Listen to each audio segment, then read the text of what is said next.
আজকের এই জনসভার মধ্যমণি আল্লামা দেলাওয়ার হোসেন সাঈদীর সুযোগ্য সন্তান আলহাজ শামীম সাঈদী আজকের এই জনসভায় আরেক মধ্যমণি তিলে তিলে করে পিরোজপুর জেলা জামাতের সংগঠনকে যিনি গভীরভাবে গড়ে তুলেছেন আলহাজ তাফাজ্জুল হোসেন ফরিদ।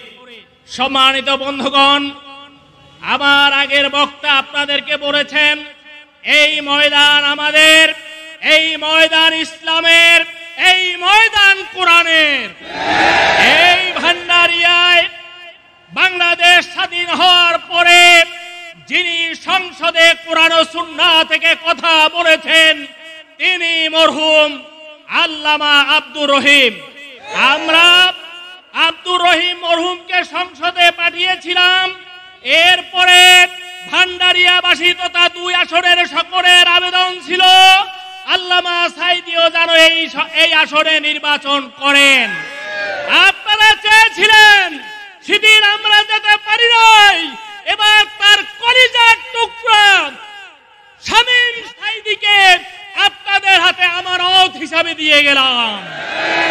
আমরা বলতে চাই, পিরোজপুরকে একটি ইসলামী পিরোজপুরে গড়ে তোলার জন্য আমরা আমাদের জান মাল, আমরা নিজেরা, আমাদের স্ত্রীগণ, আমাদের মা বোন, আমাদের ছাত্র ছাত্রীগণ সবাইকে মিলিয়ে আজকের এই সমাবেশ থেকে গিয়ে এমন ভাবে কার্যক্রম শুরু করব, বাংলাদেশে যে কয়টি আসনে বেশি ভোটের ব্যবধানে পাশ করবে পিরোজপুর 2 আসন যেন তার উদাহরণ হয়ে থাকে।